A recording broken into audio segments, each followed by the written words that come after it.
Okay guys, another unboxing video for today. Yes, mag-unbox na naman po tayo, no? At ito, meron tayong items na dumating. Tapos ito, meron siyang label, meron siyang bubble wrap, naka-tape lang.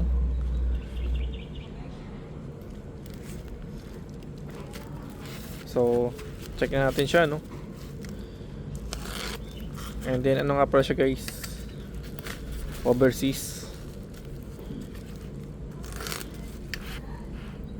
tuloy, hindi pala, yan lang pala yun.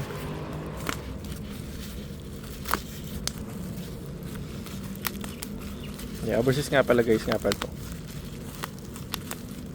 Okay, check natin.